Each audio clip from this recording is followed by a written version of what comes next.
Rizky Ayu Wulansari, siswi dari SMA Sentosa Bakti, Batu Raja. Aku bangun setiap jam 5 pagi. Aku selalu membaca buku saat bangun tidur.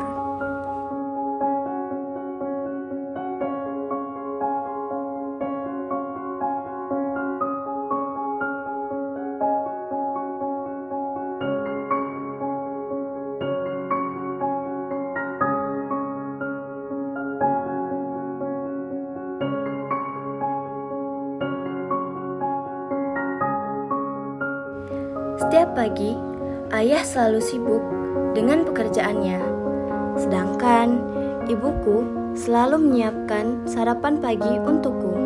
Tetapi, aku masih asik membaca buku.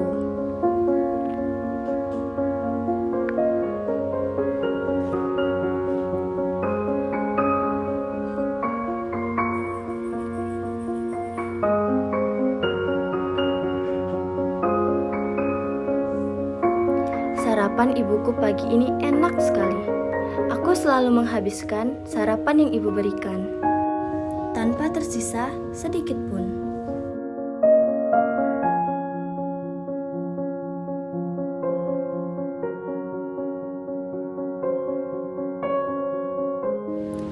Aku selalu diantar oleh ayahku untuk berangkat ke sekolah. Tak lupa, aku selalu berpamitan dengan ibuku.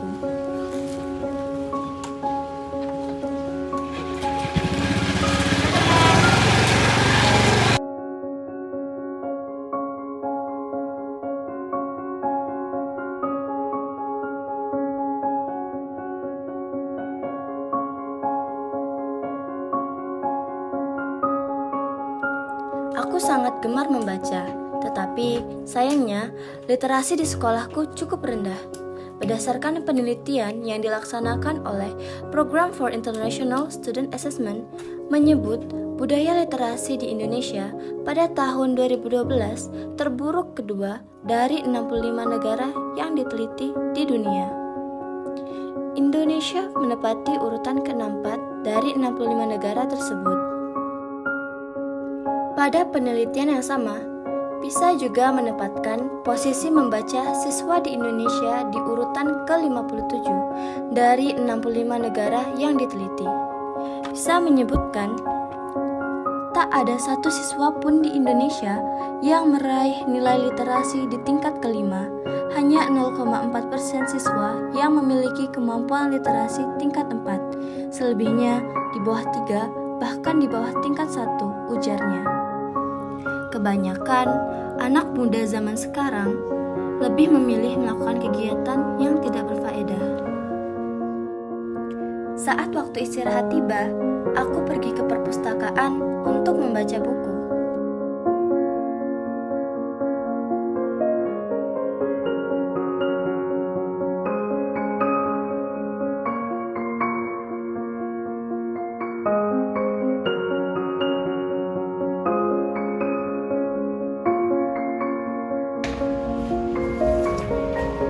Halo teman-teman. Hai. Kalian lagi baca apa? Biasa. Baca lagi yuk. Ayo.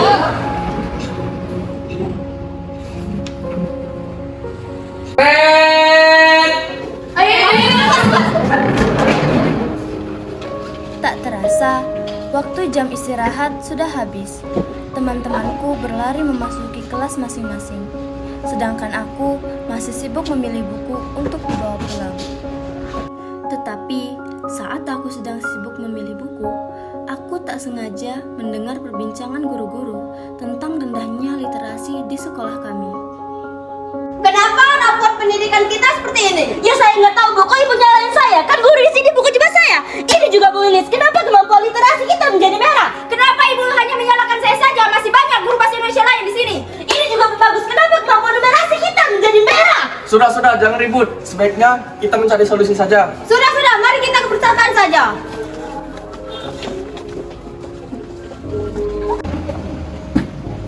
Kok seperti ada yang ribut di luar?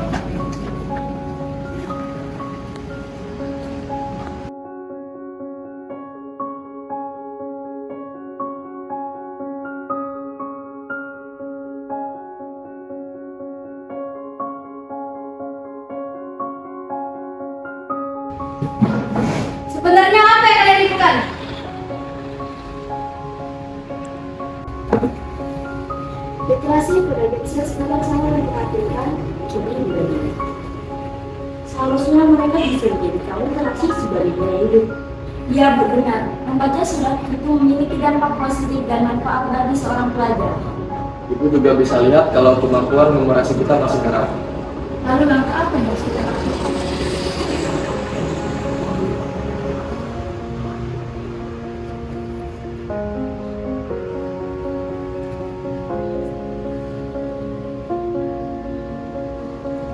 Aku pun berpikir bagaimana caranya untuk meningkatkan literasi di sekolah kami. Aku dan teman-teman anggota OSIS mempersiapkan kegiatan untuk meningkatkan literasi di sekolah. Kami pun berdiskusi untuk mempersiapkan kegiatan tersebut.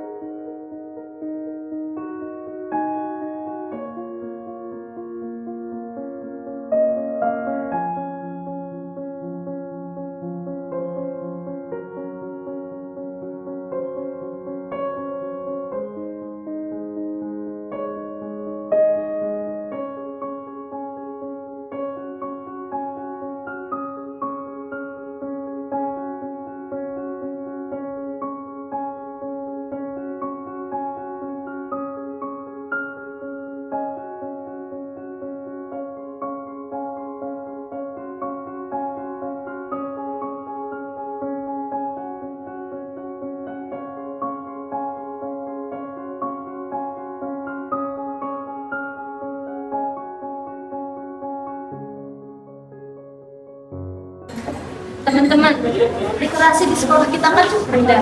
Nah, bagaimana caranya untuk kita meningkatkan literasi di sekolah? Dan sebagai Gen Z, bagaimana caranya kita membuat literasi sebagai gaya hidup kita? Bagaimana kalau kita mengadakan acara? Boleh tuh, ada yang lain? Nah, bagaimana kalau kita mengadakan acara bazar?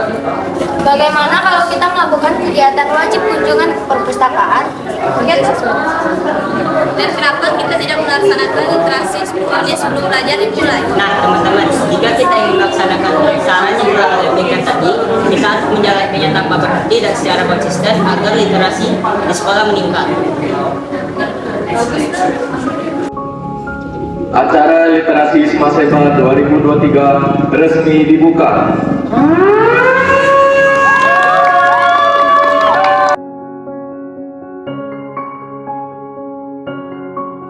Pada akhirnya, sampailah di hari itu.